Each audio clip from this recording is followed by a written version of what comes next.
पूजनीय संत समाज, सज्जनों और देवियों, देहधारी सब दुखी हैं।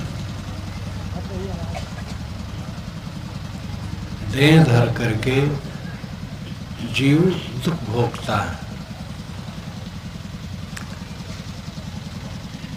देह धारी अगर दुख से अपने को मुक्त कर ले तो देह धरने की सफलता है। देह में रहते रहते मन दुख रहित हो, इसका उपाय क्या है? सदगुरु कबीर ने कहा है, बहुत दुख दुख दुख की खानी, तब बची हो जब राम जानी। संसार दुख की खान है, दुख से तब बचोगे जब राम को जानोगे। राम ही जान युक्ति जो चलई, युक्ति से फंदा नहीं पड़ई। राम को जान करके जो युक्ति से चलता है वो फिर दुख में नहीं पड़ता है। वो कौन सी युक्ति है जिससे दुख ना हो? एक दुख होता है देह का, थोड़ा फुंसी, जर बुखार हो गए,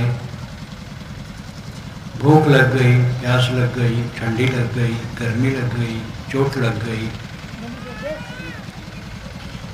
ये दुख आते जाते रहते हैं।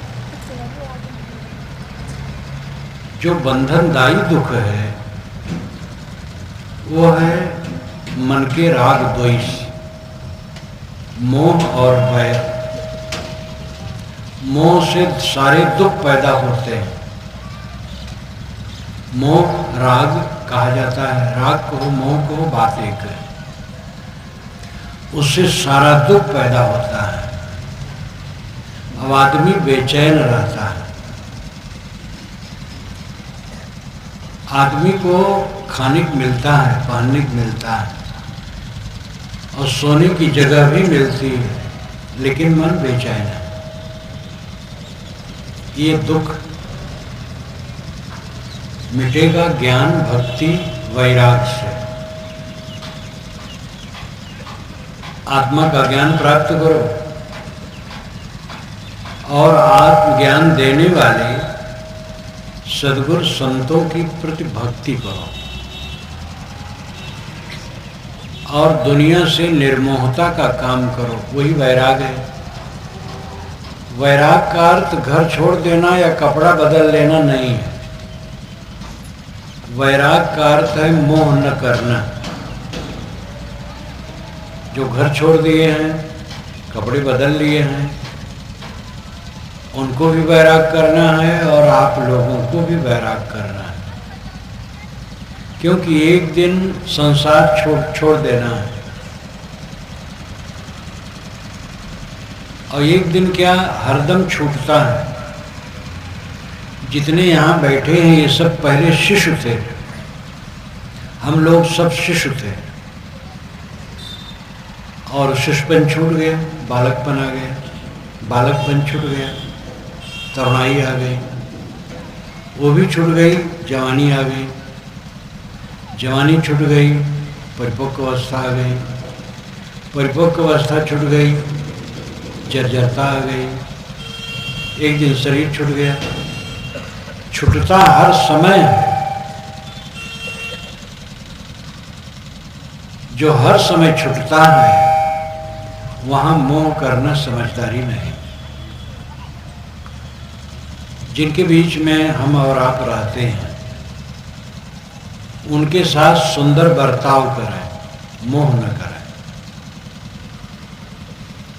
मोह त्याग करके अगर बर्ताव किया जाएगा तो बहुत सुंदर रहेगा, और मोह से बर्ताव किया जाएगा तो सुंदर नहीं रहेगा। आप मोह घर में करेंगे तो किससे करेंगे? अपनी पत्नी और बच्चे से।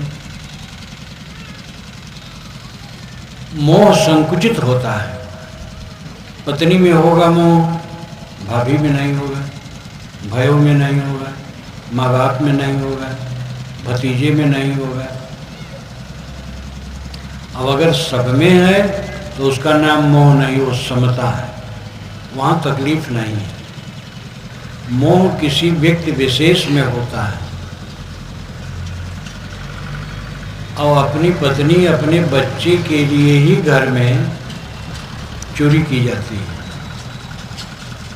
घर का धन है लेकिन चोरी से उसमें से कुछ अलग किया जाता है और अलग करके अपने बच्चे और अपनी पत्नी के लिए रखा जाता है, फिर ये जहर बनता है। अगर मोह न हो तो घर के धन को हम ट्रस्ट का धन समझें। घर एक ट्रस्ट है, हम लोग ट्रस्टी हैं। कमाएं और धन को सुरक्षित रखें और उससे गुजर बसर करें। आपस में प्रेम से रहें, समता से रहें, इसकी जरूरत है। भाई का हक, भतीजे का हक जो हम अलग बनाते हैं वो जहर बनता है। एक आदमी खेत से गन्ना लाया तोड़ करके, तो अपना लड़का खड़ा था और भतीजा खड़ा था, दोनों। तो आधा आधा देना था, तोड़ा तो दाहिने तरफ गन्ना का निचला हिस्सा था, बाएं तरफ ऊपर का हिस्सा था। ऊपर के हिस्से में रस कम मीठ होता है और नीचे का हिस्सा जो होता है ज़्यादा मीठ होता है रस। अपना लड़का था खड़ा बाएं, तो उसने तोड़ करके हाथ ऐसे कर दिया, अपने लड़के को नीचे वाला दिया। भाई दूर बैठा था, देख रहा था। शाम को उसने कहा, भैया अब हम आप में बांट हो जाए। उसने कहा, ऐसा क्यों कहते हो? कि नहीं ठीक है, बांट लेना अच्छा है। आपने गन्ना तोड़ा तो दाहिने तरफ जो मिठास का अंश था उसको हाथ फेर करके बाएं तरफ अपने खड़े बच्चे को दिया। तो इस प्रकार जब मन में भेदभाव है तो आगे पता नहीं क्या क्या होगा। मोह होता है अपनों में, जिसको हम ज़्यादा अपना मानते हैं, और वहीं से जहर पैदा होता है। कैकेयी का बच्चा भरत था,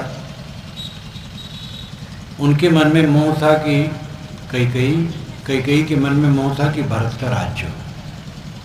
पहले तो ऐसा मन नहीं था, लेकिन मंथरा ने समझाया तो हो गया।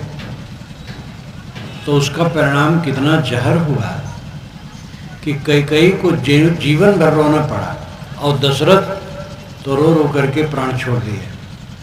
कौशल्या रोई, भरत, राम और लक्ष्मण और सीता, इन तीनों का वनवास, और वनवास में जितना दुख हुआ हद है। एक मोह के कारण कितना विकार हुआ। लोग कहते मोह न करेंगे तो गृहस्थी का पालन कैसे करेंगे? मोह से गृहस्थी का पालन अच्छा नहीं होता है, खराब होता है। निर्मोह होकर के जब पालन करेंगे तो अच्छा होगा। निर्मोह होगा तो समता होगी, समता होगी तो चोरी नहीं होगी, बेईमानी नहीं होगी, छल नहीं होगा, आपस में मधुरता होगी। संत जन निर्मोह का उपदेश करते हैं और वे स्वयं निर्मोह रहते हैं। जो सही संत हैं उनको मैं कहता हूँ। अब कोई संत का वेश धरे और मोह माया में पड़ा है तो उस वेश क्या करेगा? संत निर्मोह का उपदेश करते हैं। जहाँ पर हर समय हर चीज बदलती है वहाँ मोह करके पीड़ा के सिवा क्या है? जिस स्त्री और जिस पुरुष के लिए स्त्री पुरुष आकर्षित होते हैं, थोड़े दिन में उनकी स्थिति क्या होती है? वैसे रहते हैं। अगर देह के ऊपर से चाम हटा दिया जाए तो इस शरीर की रक्षा करना बहुत मुश्किल हो जाए। कीड़े, चींटियाँ और कौवा, गिद्ध सब नोच नोच करके इसको खा डालें। ये चाम जो ऊपर लपेटा है, सारी गंदगी इससे ढकी है। हम लोग एक एक चाम का थैला लेके बैठे हैं और कितना अहंकार है देह का। आदमी असलियत को देखता नहीं। किसी की लड़की से मोह हो गया, लड़की किसी लड़के से मोह हो गई, दोनों भ्रम में हैं। युवती के शरीर में अगर सुख होता तो युवती अपने शरीर के सुख को लेकर सुखी रहती, लेकिन वो युवक के शरीर में सुख की कल्पना करती।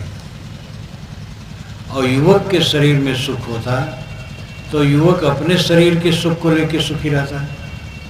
वो युवती के शरीर में क्यों आकर्षित होता है? न युवती के शरीर में सुख है, न युवक के शरीर में सुख है। एक भ्रम है और इस भ्रम में फंस करके आदमी कितना पीड़ित होता है, कितना अनैतिक काम करता है। जो लोग विवाह न करें, साधना से रहें, अच्छा है। कोई लड़का हो, लड़की हो, उनको सहयोग देना चाहिए, उनका पैर पकड़ के खींचना नहीं चाहिए। धन्य है कोई ऐसे जो विवाह नहीं करना चाहते हैं, साधना करना चाहते हैं। बाकी लोग विवाह करके रहें। विवाह नहीं करेंगे और अपने को संभाल नहीं पाएंगे तो गलत काम करेंगे, मर्यादा विरुद्ध करेंगे, तकलीफ बढ़ेगी, समाज में विकार आएगा। इसलिए विवाह धर्म कहा गया है। विवाह क्यों? क्योंकि विवाह करने वाला समझता है कि बिना विवाह के मैं नहीं रह पाऊंगा, तो विवाह करना धर्म है। संयम के लिए विवाह होता है। संयमित रहे, अपनी पत्नी और अपने पति में संयमित रहे, इसके लिए विवाह होता है। इसलिए विवाह को धर्म कहा गया है। अब अगर कोई पराई स्त्री और पराये पुरुष के प्रति आकर्षित है तो अधर्म करता है, और इस अधर्म का परिणाम दुख होगा। पराई स्त्रियां पुत्री, माँ और बेटी की तरह, पराये पुरुष पिता, पुत्र और भाई की तरह, ऐसा भाव होना चाहिए। ये धर्म है। धर्म का मतलब है जिससे सुख पैदा हो। संयम से सुख पैदा होता है, मर्यादा में रहने से सुख पैदा होता है। असली सुख यही है। असली सुख जीव के स्वाद में नहीं है, असली सुख इंद्रियों की उत्तेजना में नहीं है। असली सुख मन की पवित्रता में है। विवाह पहले जमाने में छुटपर में लोग कर देते थे, और घर में एक दो कमाने वाले होते थे, और जो मिला दर फर करके पका के खा लिए और सब संतोष से रहते थे। आज का जमाना बदल गया, चमक दमक ज़्यादा बढ़ गई है। इसलिए आज विवाह जल्दी से नहीं करना चाहिए। लड़के जवान हो जाए, वो कमाएं ठीक से, तब विवाह करें। नहीं तो पत्नी आएगी तो नाक पकड़ेगी, ये लाओ वो लाओ, नहीं दे पाओगे नैहर चली जाएगी, मुकदमा ठोक देगी आपके ऊपर। आजकल ये घटनाएं बहुत बढ़ गई हैं। इसलिए जल्दी विवाह न करो। राजस्थान में भी बाल विवाह का बड़ी प्रथा थी। बाल विवाह नहीं होना चाहिए। आदमी जवान हो जाए और कमाए तब विवाह करे, और विवाह समझ बूझ के करे, जल्दीबाजी न करे। विवाह बहुत टूट रहे हैं, चमक दमक बढ़ी है, लड़कियां भी पढ़ी लिखी हैं, वो आती हैं और उनको ऐश्वर्य चाहिए, ऐश्वर्य पति नहीं दे पाता है, तलाक हो जाता है। नहीं तलाक होता, कलह होता है, मुकदमा हो जाता है। इसलिए जल्दी विवाह न करो, काम धाम करो, कमाओ और अपनी योग्यता के अनुसार विवाह करो और मर्यादा से रहो। विवाह करने के बाद देख लिए कि विवाह में क्या रस है। उत्तेजना थी, देह की उत्तेजना थी, अंग मिलन की चेष्टा थी, पुरुष को स्त्री से, स्त्री को पुरुष से, वो हो गया। अब लगा कि उलझन है, उद्वेग है। नर नारी का संबंध वस्तुतः गर्भाधान के लिए है। गायों में बैल चरता है, सांड, लेकिन वो कामातुर नहीं होता है। गायों के साथ रहेगा, चरेगा, कामातुर नहीं होगा। कोई गाय जब चाहेगी गर्भाधान तो गर्भाधान कर देगा। ये जानवरों में विशेषता है, आदमी में विशेषता नहीं। आदमी बहुत कामातुर है, क्योंकि इसने अपने विवेक को खो दिया है। विवाह किए, पति पत्नी इकट्ठे हुए और बात समझ में आई तो अब संयम होना चाहिए। ये विवाह भी संयम के लिए है। एक बार, दो बार, 10 बार देख लिए, मलिनता, क्षीणता, उद्वेग के अलावा कुछ नहीं। संयम से रहो। जितना संयम से रहोगे मन में शांति आएगी, जितना असंयम करोगे अशांति बढ़ेगी। असंयम से नए नए रोग पैदा होंगे और पारिवारिक स्थिति भी खराब होगी। इसलिए संयम से रहो। पहला संयम तो यह है कि पर स्त्री से पूरा परहेज, और पर स्त्री से पूरा परहेज। पराई स्त्री से दूर रहो, स्त्रियां पराई पुरुषों से दूर रहें। अपने में भी जितना संयम से रहोगे सुखी रहोगे, जितना असंयम करोगे दुखी रहोगे। मन की बात है, सबका मन अलग अलग है, सबके विचार अलग अलग हैं, सबके संस्कार अलग अलग हैं, सबकी योग्यताएं अलग अलग हैं, गुण कर्म अलग अलग हैं। तो सबके विचार मिलते नहीं, पति पत्नी के विचार नहीं मिलते हैं, भाई भाई के विचार नहीं मिलते हैं, पिता पुत्र के विचार नहीं मिलते हैं, देवरान जेठान और सास बहू के विचार नहीं मिलते हैं। ऐसी जगह में समता धारण करो, सहो, अगले की बात सहो। आपकी बात दूसरे लोग सह लेते हैं, आपको भी सहना चाहिए। जो सहेगा नहीं, कलह करेगा, उसका दुख बढ़ेगा। पति पत्नी, ऐसे पति पत्नी को मैंने नहीं देखा जिनके संस्कार बिल्कुल एक हों, अलग अलग होते हैं।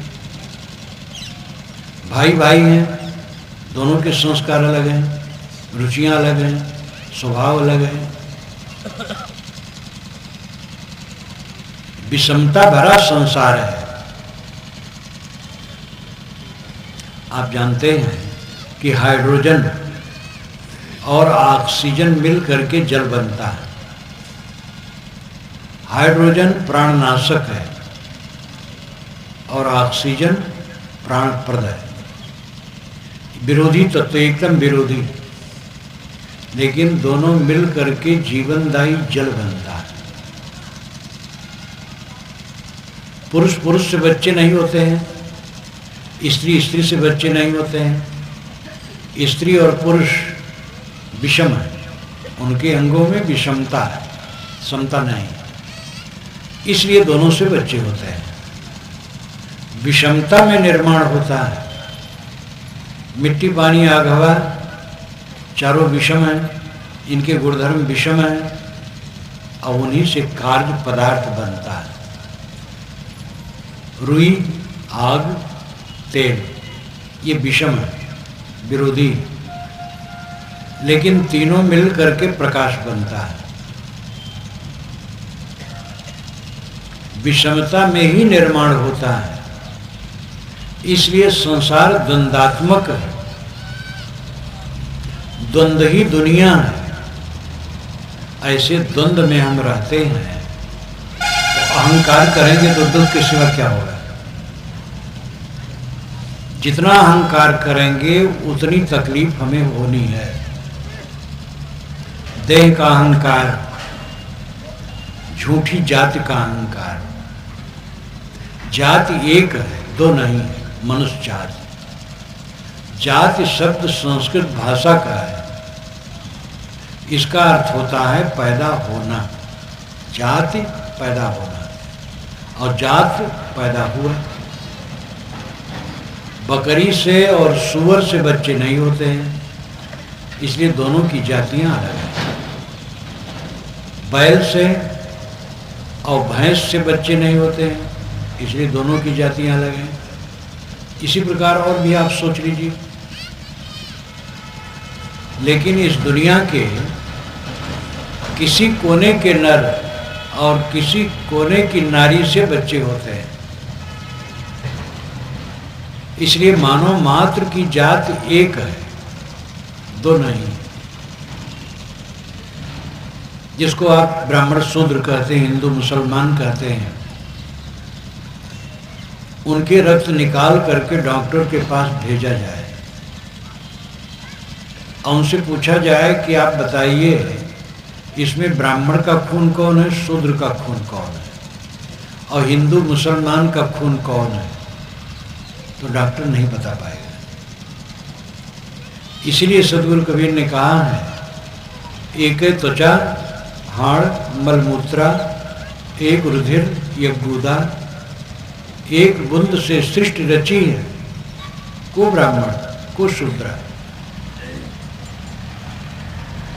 जहां तक रक्त की डिग्री है वो तो पिता पुत्र में भी नहीं मिलता है।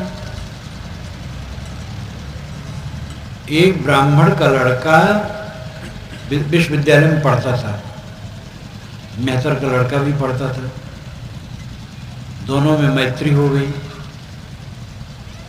पंडित जी को बुरा लगता था कि मेरा ब्राह्मण का लड़का और मेहतर के लड़के से मैत्री करता, उसके साथ बैठता उठता खाता पीता है, लेकिन जवान लड़के को कुछ कह नहीं सकते थे। पंडित जी पुराने दिमाग के थे, लड़का नए दिमाग का, वो समझता था मनुष्य मनुष्य। ऐसा दुर्भाग्य कि ब्राह्मण के लड़के का दुर्घटना में खून निकल गया, दुर्घटना हो गई, खून निकल गया। हॉस्पिटल में भर्ती किया गया, इमरजेंसी वार्ड में।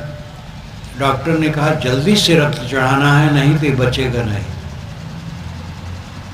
ब्राह्मण ब्राह्मणी दोनों अपना अपना रक्त जचाए तो रक्त की डिग्री नहीं मिली, क्वालिटी नहीं मिली। तो इतने में वो लड़का आ गया मेहतर का, मित्र को एक्सीडेंट हुआ है देखें, उसने अपना रक्त जचाया तो डिग्री मिल गई। ब्राह्मण भड़के, ब्राह्मण देवता, कि मेहतर का रक्त ब्राह्मण के शरीर में नहीं डाला जा सकता। डॉक्टर ने कहा लड़का मर जाएगा, रक्त जल्दी डालना है। जिसको आप मेहतर कहते हैं उसका रक्त इसके रक्त से मिलता है। और डॉक्टर ने मेहतर के लड़के का ही रक्त निकाल करके ब्राह्मण के शरीर में डाला। ये ब्राह्मण और मेहतर की पोल पट्टी है। मेहतर कौन नहीं? हम लोग टट्टी पेट में भरे बैठे हैं, मेहतर नहीं है।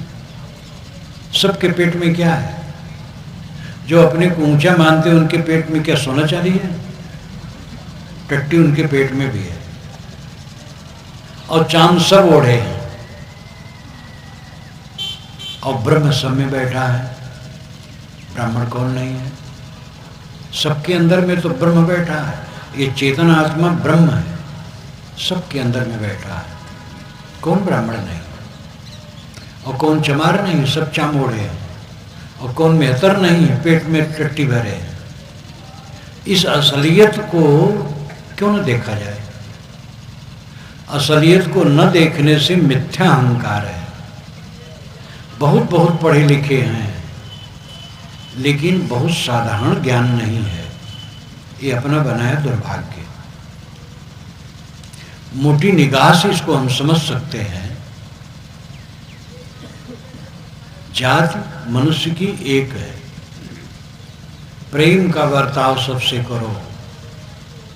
छुआछूत है वो आचार को लेके है।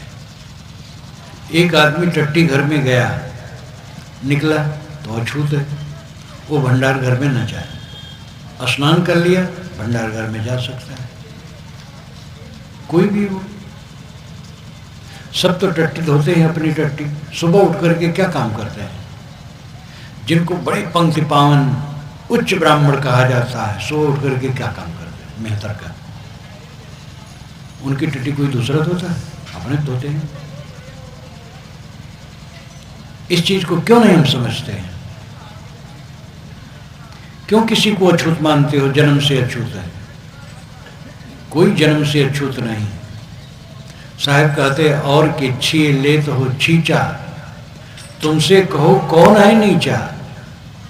और के छूने से तुम पानी छिड़कते हो और मंत्र पढ़ते हो, ओम अपवित्र पवित्र वा। साहब कहते तुमसे कौन नीचे?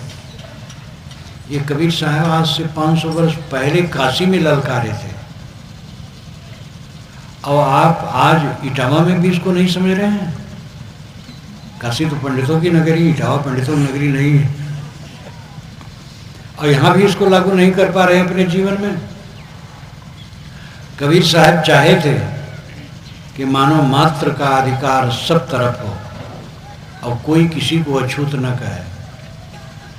और उनकी इच्छा भारत आज़ाद होने पर कानून के रूप में बदल गई। भारत आज़ाद होने पर कानून बन गया कि हर इंसान का बच्चा पढ़ लिख करके योग्यता प्राप्त करके किसी स्तर में पहुंच सकता है। आज सभी के बच्चे प्रोफेसर होते हैं, हर वर्ग के बच्चे doctor, engineer, professor, collector, commissioner होते हैं। और कोई किसी को अछूत कहे तो दंडित हो सकता है। ये कानून बन गया।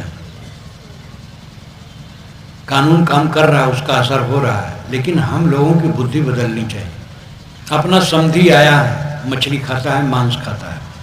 दामाद आया है, मांस और शराब दोनों खाता पीता है, लेकिन उसको हम पतरी में भोजन नहीं दे पाएंगे, थाली में देना पड़ेगा। लेकिन जिसको हम दूसरी जात का मानते हैं और निम्न मानते हैं, पत्र थाली में नहीं देंगे। कौन सी समझ है? हमारा समधी, हमारा दामाद मांसखोर है और उसको हम थाली में देते हैं। एक सज्जन भक्त है जिसको हम निम्न जात मानते हैं, थाली नहीं दे पाते। ये कमजोरी कब छोड़ोगे? मिथ्या अभिमान। ज्ञान की बात का प्रयोग जीवन में करे तब जीवन बदलेगा। और ये ज्ञान बहुत सरल है। हम सब मनुष्य हैं, मनुष्यता का सबसे बर्ताव करें। जो लोग छुआछूत मानते हैं, बड़े ऊंचे बनते हैं, वो वेद का बहुत नाम लेते हैं। क्या वो वेद पढ़े हैं? चारों वेदों में एक लाइन नहीं है कि आदमी नीचा या ऊंचा होता है, कोई अछूत होता है। चारों वेदों में कहीं नहीं लिखा है। मनुर्भव जनया दिव्यम जन्म, मनुष्य बनो और दिव्य जन समाज पैदा करो, ये वेद कहता है, ये वेद का मंत्र है। मनुर्भव जनया दिव्यम जन्म, मनुष्य बनो और दिव्य जन समाज पैदा करो। ब्राह्मण वर्ग पैदा करो, क्षत्रिय वर्ग, वैश्य वर्ग, ये सब नहीं कहा। आजकल तो जातियों का संगठन बहुत बढ़ गया है, मनुष्य का संगठन टूट रहा है। जातियों का संगठन यादवों का, कुर्मियों का और ब्राह्मणों का और ठाकुरों का और इनका उनका, सब पढ़े लिखे लोग और बिगड़ रहे हैं। मानव का संगठन होना चाहिए। दुख क्यों है? सच्चा ज्ञान नहीं है। अहंकार के कारण सारा दुख है, और सबसे बड़ा अहंकार का कारण है शरीर, और शरीर ऐसा खस्ता है। हड्डी की एक झोपड़ी है, कंकाल अंदर में, और मांस लिपटा है, नसें फैली हैं, उसमें रक्त बहता है, अंदर में टट्टी पेशाब की थैलियाँ लटकी हैं, मनोद्वेग है, क्रोध काम लोभ मोह की जलन है अंदर में, पूरा अपावन और दुख का घर। क्या अहंकार है इसका? इसके अहंकार को मिटाओ, इसको शोधो, साधना में लगाओ। चीज वही होती है, अच्छा उपयोग करो कल्याण होगा, गलत उपयोग करो अकल्याण होगा। ताला वही है, चाबी वही है। चाबी को एक तरफ घुमाओ तो ताला बंद हो जाता है, और दूसरी तरफ घुमाओ तो ताला खुल जाता है। चाबी वही है, ताला वही है। एक तरफ घुमाए तो बंद हो गए, दूसरी तरफ घुमाए खुल गए। जीवन हमारा वही है, शरीर वही है, मन वही है, वाणी वही है, इंद्रियां वही हैं। अच्छा उपयोग करो, सुखी रहो, गलत उपयोग करो, दुखी रहो। घर में गए, पत्नी की कोई बात आपको अच्छी नहीं लगी, अब आपने कट कहा, पत्नी को अपना अहंकार है, उसने कट में जवाब दिया, कलह बढ़ गया, अब बोलना बंद हो गया आपस में। पत्नी से नहीं बोलते हैं, पत्नी की तरफ देखते नहीं हैं, कैसे सुखी होगी? मीठी निगाह से पत्नी को देखो। देवियां अपने पति को प्रेम की निगाह से देखें, मीठे वचन बोलें। किसी से असावधानी हो गई, कट निकल गया, तो हम कट न कहें। सदगुरु कबीर ने कहा है, वो तो ऐसा ही हुआ, तू मति हो अयान, वो निर्गुणिया तय गुणवंता मत एक में शान। वो तो ऐसा ही हुआ, तुम ऐसे न हो। तुम अपने को मानते हो बुद्धिमान हो, गुणवान हो, तो तुम क्यों ऐसे खराब काम करते हो? मनुष्य की बुद्धि का परिणाम क्या है? उत्तेजना।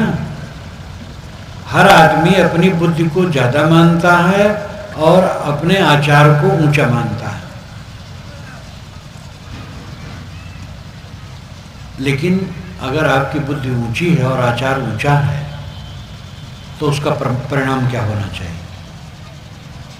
अपनी बुद्धि और आचार की ऊंचाई का परिणाम क्या करता है? क्रोध, बड़बड़ाना, कट कहना। बुद्धि उसकी ऊंची है और आचार उसका ऊंचा है जो सहनशील हो, सहज, शांत है, कट वचन पा करके भी कट न कहे, किसी का दुर्व्यवहार पा करके भी उससे दुर्व्यवहार न करे, शीतल रहे। ये अच्छी बुद्धि का लक्षण है। घर घर में कला है, घट घट में कला है। कैसे सुख शांति हो? स्वर्ग तो सब चाहते हैं, और जीवन को और घर को नरक बनाना चाहते हैं, तो स्वर्ग कैसे मिलेगा? स्वर्ग कहीं बाहर है, वैकुंठ कहीं बाहर है। वैकुंठ का मतलब है कुंठा रहित हो जाना, विकुंठ। कुंठा ग्रंथ, राग द्वेष की गांठ, कॉम्प्लेक्सेस, मन के कॉम्प्लेक्सेस, ग्रंथियां, गांठें, मोह वैर की गांठें, ये दुख देती हैं। प्रेम का व्यवहार करना सीखें। सदगुरु कबीर ने कहा है, प्रेम पाट का चोलना पहिर कबीरू नाच, पानिक दिनों ताश को जो तनमन बोले साँच। ऐ लोगों, प्रेम रूपी कपड़े का चोलना बना करके पहन लो और नाचो। ये अलंकार में कहा गया। प्रेम का कहीं कपड़ा होता है? आपके इटावा में नहीं, कोटा में भी नहीं होगा, दिल्ली में भी नहीं। प्रेम का कपड़ा नहीं होता है। लेकिन साहब कहते प्रेम का कपड़ा मंगाओ और उसका अंगरखा बनवा लो, पहन के नाचो। ये अलंकार में कहा हुआ कथन है। अर्थ यह है कि सारा काम प्रेम पूर्वक करो। दुकान पर आप सौदा दो प्रेम पूर्वक। ग्राहक को भगवान भगवती समझो। मीठे वचन बोलो, उचित मुनाफा लो, धोखा ना दो। मीठे व्यवहार करो, सौदा दो। देवियां भोजन बनावें तो ये समझें कि हम देवी देवता को भोग लगाने के लिए भोजन बना रहे हैं। और ये जो घर के परिवार के लोग हैं वो देवी देवता हैं। प्रेम से उत्साह से भोजन बनावें और प्रेम से परोसें। देवी देवता मान करके तो उनका भोजन बनाना पूजा बन जाएगा। कबीर साहब ने कहा, जो कुछ करो सो पूजा। मैं जो करता हूं वो पूजा है। जीवन इतना पवित्र हो जाना चाहिए, नाली साफ करना पूजा हो जाए। खेत में काम करना, दफ्तर में काम करना, कारखाने में काम करना, सड़क पर गिट्टी कूटना, सब पूजा बन जाए। पवित्र मन से किया गया काम पूजा बन जाता है। और गंदे मन से की गई पूजा भी खराब हो जाती है। पूजा करते हैं, पाठ करते हैं, कथा वार्ता करते हैं, मन में राग द्वेष है, कलह है, तो पूजा पाठ नुकसानदेही है, कोई फायदेमंद नहीं। झूठा अहंकार, हम बड़े धार्मिक हैं। पवित्र मन से जो हम काम करते सब पूजा बन जाता है। प्रेम पाठ का चोलना पहिर कबीरू नाच, यानी प्रेम पूर्वक सारा काम करो। नाचने का मतलब है जीवन की गतिविधि, काम धंधा। जो काम धंधा हम करें प्रेम पूर्वक करें, उत्साह से करें। बोझ मान करके करोगे, मेहनत तो करोगे लेकिन फल उल्टा होगा। और उत्साह से करोगे, मन खुश होगा। एक जगह एक संत आश्रम बन रहा था। पत्रकार आया, पत्थर लोग छीन रहे थे, तोड़ रहे थे। उसने पूछा एक मजदूर से, क्या करते हो? कि क्या करता हूं, अपनी तकदीर को झंक रहा हूं और पेट के लिए पत्थर तोड़ा और क्या कर रहा हूं। दूसरे मजदूर के पास हो गया, कहा क्या करते हो? कहीं आश्रम बन रहा है, मजदूरी के लिए आया हूं, काम करता हूं। तीसरे से पूछा, कहा मेरा सौभाग्य, संत आश्रम बन रहा है और मैं पवित्र काम कर रहा हूं। यहाँ संतों का आश्रम होगा, समाज आएगा, सबका हित होगा। मजदूरी तो तीनों को बराबर मिलती रही, लेकिन मन में फर्क होने से बहुत फर्क था। एक उलझा हुआ था, अपनी तकदीर को कोस रहा था, भार समझ के कर रहा था। दूसरा मध्य में था और तीसरा एकदम पवित्र भाव वाला। और काम सब वही कर रहे हैं। अगर देवी जी नाखुश हुई, भोजन तो बनाना पड़ता, क्या करें, नाखुश हुई तो भी। लेकिन एकदम गुस्सा में, आटा गूंथती तो उसमें भी गुस्सा है, सब्जी बनाती उसमें भी गुस्सा है, इसलिए वो बनना भी गड़बड़ हो जाता है। और भोजन भी परोसती है तो गुस्सा में थाली ले जा करके पति के सामने पटक दी, तो पूजा नहीं बनेगी। प्रेम से भोजन बनाओ, प्रेम से परोसो, प्रेम से दफ्तर और दुकान पर काम करो, प्रेम से खेत में और कारखाने में काम करो। सरकारी नौकरी जो पाते हैं उनमें से अधिक लोग समझते हैं हमें पेंशन मिल रही है, काम नहीं करना चाहते। प्राइवेट कंपनियों में जम करके काम करना पड़ता है। एक सज्जन मुझसे मिले, प्राइवेट कंपनी में उनकी नौकरी थी। मैंने कहा कुशल मंगल? कि हाँ साहब क्या कुशल कहूँ, काम बहुत करना पड़ता है, सरकारी नौकरी मुझे नहीं मिली। क्योंकि हाँ सरकारी नौकरी मिले नमक हराम बन के बैठो। तो कंपनियों में, प्राइवेट कंपनियों में काम खूब लेते हैं और पैसा देते हैं। सरकारी नौकरी मिली, काम न करो तो ही तनख्वाह मिलेगी। अमेरिका इत्यादि में ऐसा नहीं है। काम न करो, गड़बड़ करो तो आपको निर्देश दिया जाएगा, फिर गलती करो फिर निर्देश दिया जाएगा, तीसरी बार गलती करो तो आपकी तनख्वाह जो बाकी वो दे दिया जाएगा और पुर्जा दे दिया जाएगा कि कल से ना आइए, बस हो गया। इसलिए वहाँ चुस्ती दुरुस्ती है। हमारे यहाँ भी सरकार अब धीरे धीरे प्राइवेट को देती है अपना काम और उसमें उन्नति हो रही है। प्राइवेट बस वाले कमाते हैं, एक बस खरीदे और दूसरे वर्ष में एक बस और खरीद ली। सरकारी बसें हैं वो घाटे में चलती हैं। सरकारी बसों में अच्छे माल लगाने के लिए, पुर्जे लगाने के लिए आते हैं तो उसके वर्कशॉप वाले उसको निकाल करके बेच लेते हैं, काम नहीं करते हैं। कंडक्टर टिकट नहीं काटते, पैसे अपने पास रख लेते हैं। बेईमानी, बदमाशी। ये लोग समझते हैं यहीं रहेंगे सदा, यहाँ रोज नहीं रहना, यहाँ से जाना है। थोड़े दिन का निवास है। बाबे दादे चले गए।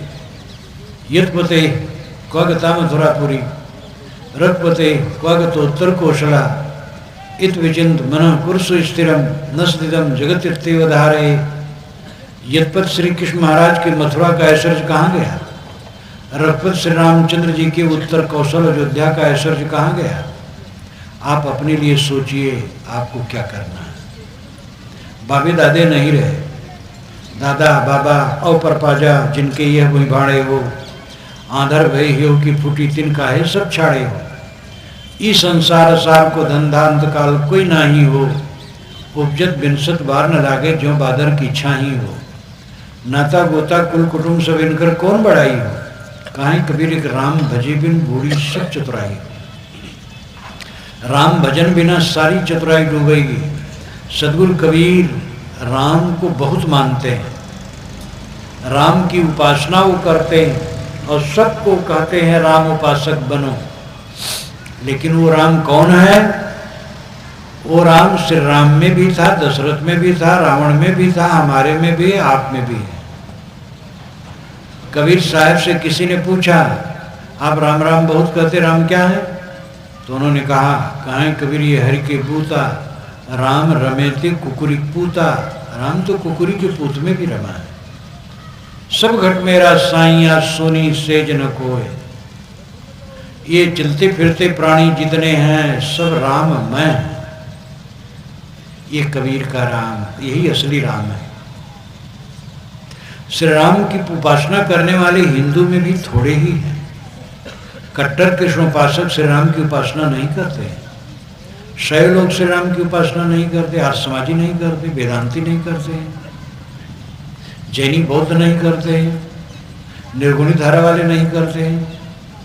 लेकिन घट घट में बैठा राम हिंदू मुसलमान कोई उसका निरादर नहीं कर सकता है।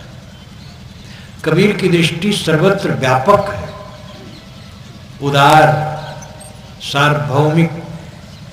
वे कोई ऐसी बात नहीं कहते जो संकुचित हो। उनके ख्याल से जाति एक है मनुष्य, उनके ख्याल से राम घट घट में बसा है, उनके ख्याल से धर्म पवित्रता है। जितना पवित्र आचरण बढ़े उतना हम धार्मिक हैं। दुख हमें क्यों है? मैंने आपसे कहा था भूख प्यास लग जाए, ठंडी गर्मी लग जाए, थोड़ा फुंसी जल बुखार हो जाए, ये देह का दुख है। ये भोजन पानी कपड़े मकान औषध से निवृत्त होते रहते हैं। ये दुख नहीं है, दुख है मन का राग, द्वेष, ईर्ष्या, क्रोध, काम, लोभ, मोह, चिंता, उद्वेग, ये सब दुख देते हैं। ये जीव के शत्रु। बाहर का आदमी कोई आधी जबान कट कह दे तो हम उससे दुश्मनी मान लेते हैं। अब अंदर जो हमारे दुश्मन बैठे हो बड़े प्यारे हैं। बाहर कोई कट कह दिया उससे क्या फर्क पड़ता है? उसको समझ नहीं आई कट कह दिया, उद्वेग में आ गया कट कह दिया, भूल उससे हुई कट कह दिया, वो क्षमा दया का पात्र है। भयंकर शत्रु हमारे अंदर में है। क्रोध आता है तो समझ कहीं पड़ता है कुछ? अपने लड़के पर ही क्रोध आ गया, बड़बड़ा गए, लड़के के मन में गांठ बन गई, कितना बेकार हुआ। लड़के से त्रुटि हुई, प्रेम से समझाओ, स्नेह से समझाओ तो अच्छा रहेगा। कट कहोगे तो उसके मन में गांठ बनेगी। अपने बच्चों से लोग क्यों अलग हो जाते हैं? फर्क क्यों पड़ जाता है? ऐसा व्यवहार धीरे धीरे करते हैं जिसका परिणाम बुरा होता है। माता पिता होने का अहंकार नहीं होना चाहिए, गुरु होने का भी अहंकार नहीं होना चाहिए। गुरु को तो ये मानना नहीं चाहिए मैं गुरु हूं, सेवक हूं, सब सेवक है। गुरु भी सेवक है, अपने को सेवक माने। पिता अहंकार न करे मैं बड़ा हूं, पुत्र है अवस्था में छोटा है और पद में छोटा है, लेकिन मूल रूप में जीव तो बराबर है, आत्मा बराबर है। अहंकार सबको है, बच्चे को भी अहंकार है। किसी के अहंकार में ठेस दे करके आप स्वयं सुखी नहीं रह सकते हो। बच्चे को भी कट कहोगे तो उसके मन में आपके प्रति वैर भावना जमेगी। घर घर में कलह का कारण क्या है? अहंकार। अहंकार अहंकार में हम जलते हैं, मीठ नहीं बोल पाते। घर में प्रवेश किए, पारा चढ़ गया। जब लोग अपने घर से निकलते हैं तो दूसरे लोग जब मिलते हैं तब नमस्कार करते हैं, अपने घर में नमस्कार नहीं करते।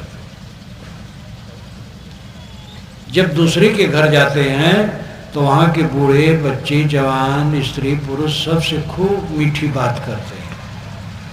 अब अपने दरवाजे पहुंचे तो मानो दरोगा जी है, गर्म। कैसे आदमी को सुख शांति होगी? आपका घर स्वर्ग बनना चाहिए, और स्वर्ग तब होगा जब प्रेम की गंगा बहेगी। शाम को घर में इकट्ठे हो, प्रेम से बात करो एक दूसरे से, बिना बात की बात कर लो। कोई बात नहीं है लेकिन बात चला लो, कुछ मीठी बात, हंस बोल लो। दिन भर में इकट्ठे हुए हो, सुबह से बिछड़े हो, शाम को इकट्ठे हुए हो, तो अगर हंस बोल लोगे तो हृदय की कुंडी खुल जाएगी। नहीं हंसे बोले, गंभीर दोनों तरफ से गाल फुलाए बैठे, क्या सुख है? 4 जने 10 जने घर में हैं, सास से गाल फुलाए बैठी है, एक साथ हैं लेकिन एक दूसरे से ठीक से बोल नहीं रहे। ननद भावज में लड़ाई है, भाई भाई में लड़ाई है, पिता पुत्र में लड़ाई है, कहाँ सुख मिलेगा? दुख ये है, राग द्वेष का दुख, यही भवबंधन बनाता है और इसी से जीव भटकता है। राग द्वेष के बंधन को काटो। मोह करोगे तो बैर बिना किए नहीं रह सकते हो। राग करोगे तो द्वेष जरूर करोगे। राग छोड़ो, द्वेष छोड़ो, प्रेम और समता का बर्ताव करो। जीवन जीने की चीजें होती हैं और जीवन जीने की कलाएं होती हैं। ध्यान दीजिए जरा इस पर। अन्न, पानी, कपड़े, बर्तन, फर्नीचर, मकान, सवारी, ये सब जीवन जीने की चीज़ें हैं। और जीवन जीने की कलाएं क्या हैं? क्षमा, दया, शील, संतोष, धीरज, विवेक, ये सब जीवन जीने की कलाएं हैं। जीवन जीने की चीज़ों पर हमारा ख्याल है, कलाओं पर ख्याल नहीं। दूसरे का मकान देख करके हमारा मकान ऐसे बन जाए, दूसरे की गाड़ी देख करके ऐसे गाड़ी मिल जाए, दूसरे के बाल बच्चे देख करके ऐसे में बाल बच्चे हो जाएं। इस प्रकार मन में ख्वाहिश है, लेकिन हम क्षमावान हो, गमखोर हो, संतोषी हो, धीरजवान हो, विवेकवान हो, इस पर ख्याल नहीं। जीवन जीने की कला जब जीवन में आएगी तब शांति मिलेगी। इसलिए सच्चे अर्थ में हमें सुखी होना चाहिए। सच्चे अर्थ में सुखी होंगे जब मन ठीक होगा। खाने से केवल भूख मिटेगी, पीने से प्यास मिटेगी, कपड़े रत्ते पहन लेने ठंडी गर्मी दूर हो जाएगी, मन का दुख नहीं दूर होगा। मान बढ़ाई मिल जाए तो मन का दुख दूर होगा। मान बढ़ाई में अगर हमारा मन है तो और दुखी होगा समय से। विवेक, विचार, ज्ञान, भक्ति, संतोष, धीरज, इन सद्गुणों के आचरण से सच्चा सुख होगा और दुख दूर होगा। इन बातों पर ध्यान दें। मैंने आपसे कहा था कि दुख, हम सब दुखी हैं, देहधारी सब दुखी हैं। और ये बात नहीं कि भोजन नहीं मिलता है। मैं तो विश्वास करता हूँ जितने आप लोग बैठे सबको भोजन मिलता है और सब कपड़ा पहने प्रत्यक्ष ही। और ये भी विश्वास करता हूँ कि सब घर में रहते हैं। दुखी क्यों हैं? क्योंकि पत्नी से मन नहीं मिलता, भाई से नहीं मिलता है, पुत्र से नहीं मिलता है, पिता से नहीं मिलता है, पड़ोसी बेईमान है, सब खराब है, केवल आप अच्छे हैं। जिस दिन हमें समझेंगे हम खराब हैं, सब अच्छे हैं, सिर झुका लो सबके सामने, विनम्र हो जाओ, मीठी भाषा बोलो, संतोष से रहो, ईमानदारी से रहो, संयम से रहो, सच्चा सुख मिलेगा। मैंने 3:30 में प्रवचन शुरू किया तो मैंने कहा भाई आज समय तो आधा घंटा ही है, उतना ही बोलना चाहिए। तो प्रभाकर साहब ने कहा नहीं 1 घंटा बोलिए। इसलिए मैंने 15 मिनट ज्यादती की है।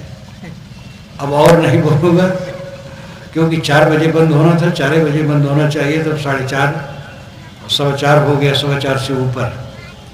इसलिए मैं अपनी वाणी को विराम देता हूँ। और बात यही है कि हम लोग जो दुखी हैं, खाने पीने को लेकर दुखी नहीं, मन के नाते दुखी, मन खराब है। और वो सत्संग बिना, सदग्रंथ सेवन बिना, भक्ति विवेक विचार में चले बिना कोई मन के दुख को मिटा नहीं सकता है। आप लोग सौभाग्यशाली हैं, सत्संग में प्रेम है तब आए हैं। और जोर लगाइए, जो सुनते हैं सुन के रह न जाएं, प्रयोग करें। आज घर में जाएं, अगर आप पत्नी से न बोलते रहे हो तो हंस के बोलें, अगर भाई से आप न बोलते रहे हो तो हंस के बोलें, बड़ा भाई है तो उसका पैर छू लें, छोटा भाई है तो उसको हृदय से लगा लें। प्रेम करना सीखो, और प्रेम तभी होगा जब मन निर्मल होगा। मैं अपनी वाणी को विराम दे